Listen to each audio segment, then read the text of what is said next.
RCF. Bonjour à toutes, bonjour à tous, très bonne reprise et très bon réveil. Merci de nous rejoindre pour votre journal local en Champagne. En ce lundi 2 mars, au sommaire ce matin du côté de Saint-Dizier en Haute-Marne, le centre socio-culturel organise cette semaine la semaine d'ateliers, de rencontres, de spectacles et de débats pour promouvoir l'égalité femmes-hommes et l'inclusion avec en point d'orgue des animations spéciales au musée de Saint-Dizier à l'occasion de la Journée internationale des droits des femmes. Regroupées sous le nom de Piqûres de voyage, 11 étudiantes infirmières de l'IFSI de Charleville-Mézières collectent des fonds pour pouvoir effectuer leur stage de fin d'études à l'étranger à partir d'octobre 2026, rencontre avec l'une d'entre elles. Le 21 février dernier, à la collégiale Notre-Dame-en-Vaux de Châlons-Champagne, une quarantaine de catéchumènes ont vécu l'appel décisif avec leur baptême, un moment fort conduit par Monseigneur Franck Javary et marqué par l'inscription au registre des futurs baptisés. Mais tout d'abord, un point sur la météo près de chez vous pour aujourd'hui en Champagne. Selon Météo France, un temps très agréable, ensoleillé, même s'il fait frais ce matin, quelques degrés de moins par rapport à ces derniers jours. Elles sont comprises ce matin entre 2 et 4 degrés, 2 degrés du côté de Brielle-le-Château, de Vitry-le-François, 3 degrés à Saint-Dizier, Esternay, Arcis-sur-Aube et Suippes et 4 degrés du côté de Reims. Pour cet après-midi, les températures sont comprises entre 15 et 16 degrés. À noter, attention ce matin, quelques brouillards par endroits, notamment du côté de la Brie champenoise.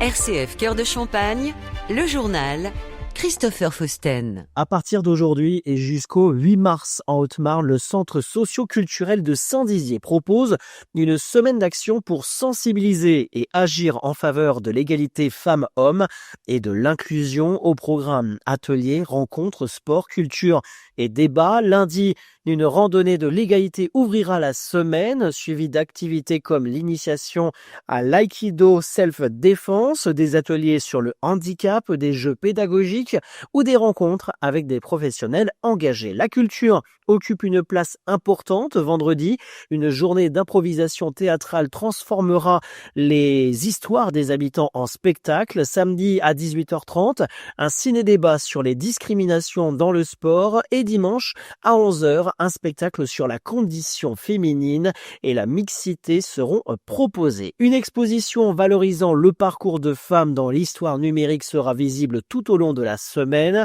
À l'occasion de la Journée internationale des droits des femmes dimanche 8 mars, le musée de Saint-Dizier et Muse proposeront 2 animations. La première, c'est à 13h45, un atelier adulte Vénus préhistorique pour s'initier à la sculpture et à 15h, un concert Les compositrices oubliées par la compagnie Clair-Obscur Lyrique, gratuit et ouvert à tous. Dans les Ardennes, les étudiantes de l'Institut de formation de soins infirmiers de Charleville-Mézières ont la possibilité de valider un stage de fin d'études à l'étranger du 5 octobre au 8 novembre prochain. Parmi les destinations choisies par les 11 jeunes femmes âgées de 18 à 35 ans qui participent au projet, 3 souhaitent s'envoler pour Madagascar, 11 pour le Vietnam. Alors pour concrétiser cette opportunité, elles doivent maintenant boucler leur budget. Sur les 25 000 € à trouver, plus de 4 000 ont été collectés par diverses actions menées depuis la rentrée de septembre, regroupées sous l'appellation Piqûres de voyage et portées par la structure de l'IFSI, l'ASSOS, l'association d'organisation des stages à l'étranger. Les futures infirmières lancent désormais un appel aux dons. Margot Mazzolini, l'une des étudiantes engagées, détaille le programme prévisionnel sur place. Sur place, nous serons avec l'association AMS, qui est l'association de mission de stage. Donc cette association, à la base, elle est pour les orphelinats, pour les enfants du coup, qui sont en orphelinat.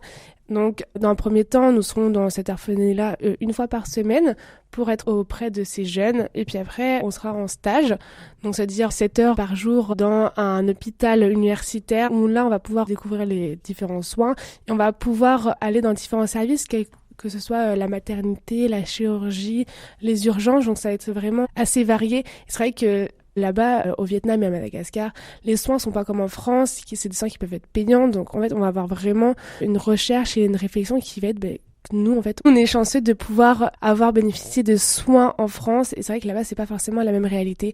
Donc, on va pouvoir se confronter à cette dure réalité. Les objectifs de ce stage sont nombreux, à savoir enrichir les compétences professionnelles, partager le quotidien des personnels de santé d'un autre pays et découvrir de nouvelles expériences médicales éloignées du quotidien qu'elles rencontrent en France.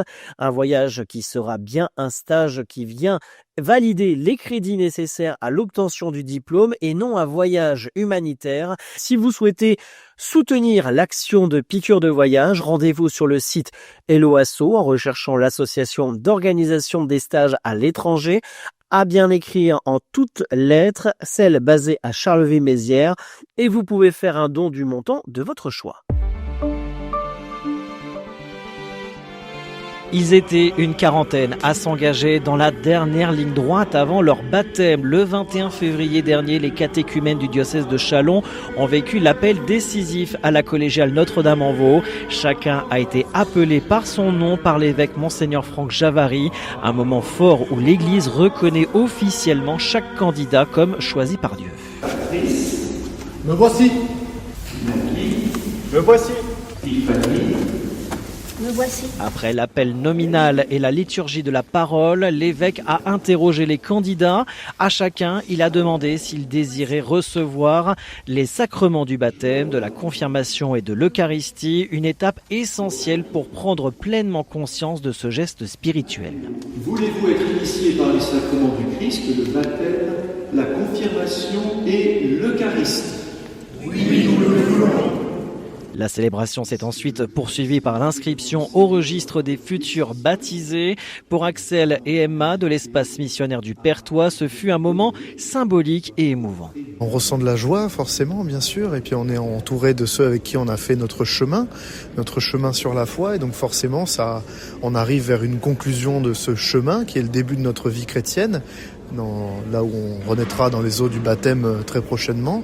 C'est beaucoup d'émotions. On est entouré par notre nouvelle communauté, notre communauté chrétienne, avec nos frères et nos sœurs, et bien sûr nos frères et sœurs du catéchumène avec qui nous cheminons. Et donc c'est énormément de joie, oui, énormément d'émotions. C'est un moment super fort et c'est très beau à vivre, je trouve.